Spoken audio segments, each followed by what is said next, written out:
राजनीतिक दलों को अब गुप्त चंदा नहीं मिलेगा। इलेक्टोरल बॉन्ड असंवैधानिक करार दे दिए गए।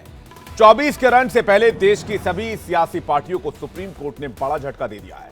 नमस्कार, मैं हूं विवेक चांडिल्य और आप देख रहे हैं देश का पसंदीदा डिबेट शो सबका हिसाब होगा। न नाम न ठिकाना और सीधा राजनीतिक दल के खातों में पैसा ट्रांसफर। आरटीआई की भी झंझट नहीं, इनकम टैक्स से भी छुटकारा। जनता को पता ही नहीं जिस राजनीतिक दल को वो वोट दे रहे हैं उसे फंड कर कौन रहा है।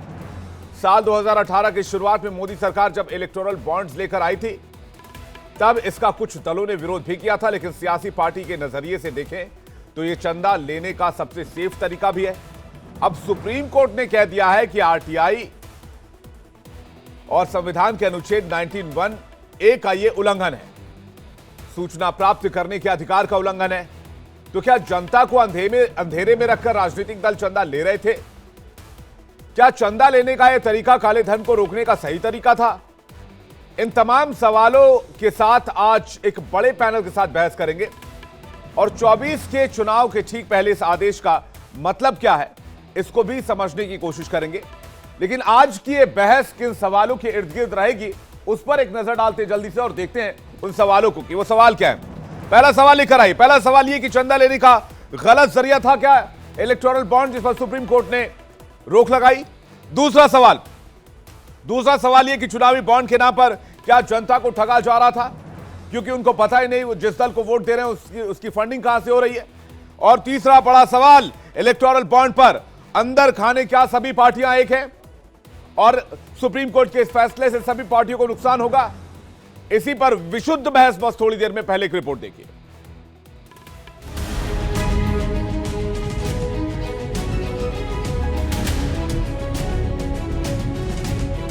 लोकसभा चुनाव से पहले सुप्रीम कोर्ट ने इलेक्टोरल बॉन्ड पर बड़ा फैसला सुनाया है और इसे असंवैधानिक करार दे दिया है।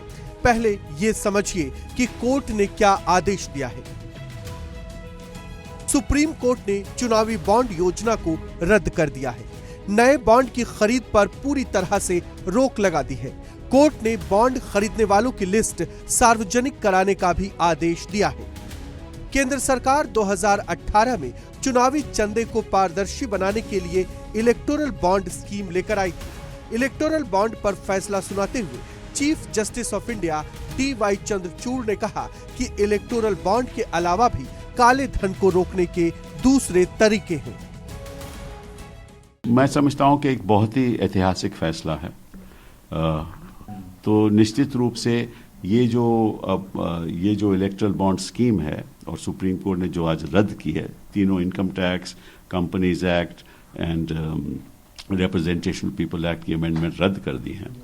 तो अब क्या होगा कि 3 हफ्ते में जो स्टेट बैंक ऑफ इंडिया के पास जानकारी है कि किन किन लोगों ने इलेक्टोरल बॉन्ड खरीदे और किस पार्टी को दिए गए, वो सारी जानकारी 3 हफ्ते में इलेक्शन कमीशन को दी जाएगी। देखिए, आज एक बहुत ही महत्वपूर्ण फैसला सुप्रीम कोर्ट ने दिया जिसका कि बहुत लंबा असर होगा हमारी पूरी चुनावी लोकतंत्र के ऊपर।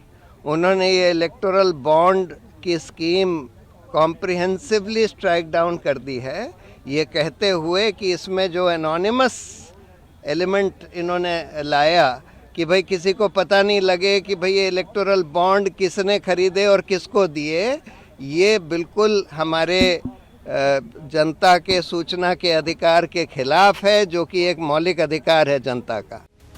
चीफ जस्टिस ने कहा कि पार्टियों का अपनी फंडिंग की जानकारी नहीं देना वोटर्स के अधिकारों का हनन है। सुप्रीम कोर्ट ने SBI को आदेश दिया है कि वो स्कीम शुरू होने से लेकर अब तक के इलेक्टोरल बॉन्ड्स की जानकारी सार्वजनिक करे और बताए कि उसने अब तक किस पार्टी को कितने चुनावी बॉन्ड जारी किए हैं। बैंक ये जानकारी सार्वजनिक करेगा और जो बॉन्ड इन कैश नहीं कराए गए उसकी राशि खरीदार के खाते में ट्रांसफर करेगा।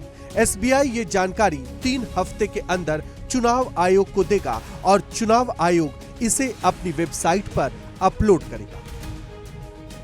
इलेक्टोरल बॉन्ड भले ही केंद्र सरकार लेकर आई थी, लेकिन इनके जरिए सभी पार्टियां चंदा ले रही थी। अब जब सुप्रीम कोर्ट ने इसे असंवैधानिक करार दिया तो विपक्ष मोदी सरकार पर हमलावर हो गया। सुप्रीम कोर्ट ने एक ऐतिहासिक निर्णय दिया है और भारतीय जनता पार्टी की ब्लैक मनी कन्वर्शन स्कीम यानी इलेक्टोरल बॉन्ड स्कीम को खारिज कर दिया। कांग्रेस पार्टी पहले दिन से ये मांग करती आ रही है, देश के अनेकों नागरिक और संगठन ये मांग करते आ रहे हैं कि इलेक्टोरल बॉन्ड स्कीम काले धन को सफेद करने का गोरख धंधा है। हम इस सुप्रीम कोर्ट के ऐतिहासिक निर्णय का स्वागत करते हैं, जिन्होंने इलेक्टोरल बॉन्ड्स को एक्सेप्ट नहीं किया। आज तक एक भी इलेक्टोरल बॉन्ड को एक्सेप्ट नहीं किया और हमारी उसूल है, हमारा मानना है कि ये इलेक्टोरल बॉन्ड स्कीम ये राजनीतिक करप्शन, पॉलिटिकल करप्शन का लीगलाइजेशन, तो इसके खिलाफ हम खड़े रहे और इसीलिए तो सुप्रीम कोर्ट हमें सुनने के लिए तैयार था। साल 2023 में सबसे ज्यादा चंदा बीजेपी को मिला। बीजेपी को कुल 720 करोड़ रुपए चंदे के तौर पर मिले।